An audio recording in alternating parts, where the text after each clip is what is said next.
Maintenant, on va voir la multiplication par semis.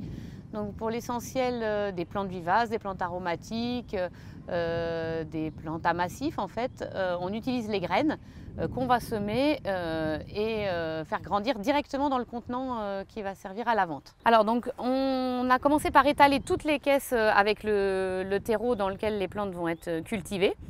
Et puis donc on va les pré-percer avec une tasse sur laquelle on a fixé des petits pieux, pas trop profonds, juste ce qu'il faut pour que la graine soit légèrement ensevelie, mais que pour autant elle ne soit pas écrasée et que ça l'empêche de germer. Donc là dans la caisse on a 40 godets donc qui sont tous maintenant prêts à recevoir les graines.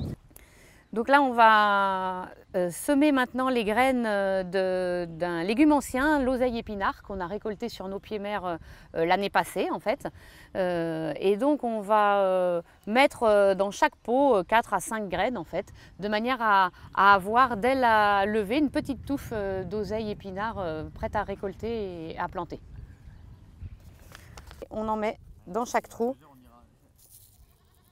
dans toute la caisse. Alors pour tout ce qui est grosses graines, après on va recouvrir avec un sable. Pour les toutes petites graines qui sont très fines, alors par exemple les petites graines de campanule, les petites graines de sauge, on n'est pas toujours obligé de recouvrir. En général, elles se tassent toutes seules avec l'arrosage en fait. Pour les grosses graines, on préfère le faire parce que ça évite qu'elles s'envolent ou qu'elles rigolent avec les arrosages, et puis ça évite aussi aux oiseaux ou aux petits rongeurs de venir les manger avant même qu'elles n'aient commencé à germer.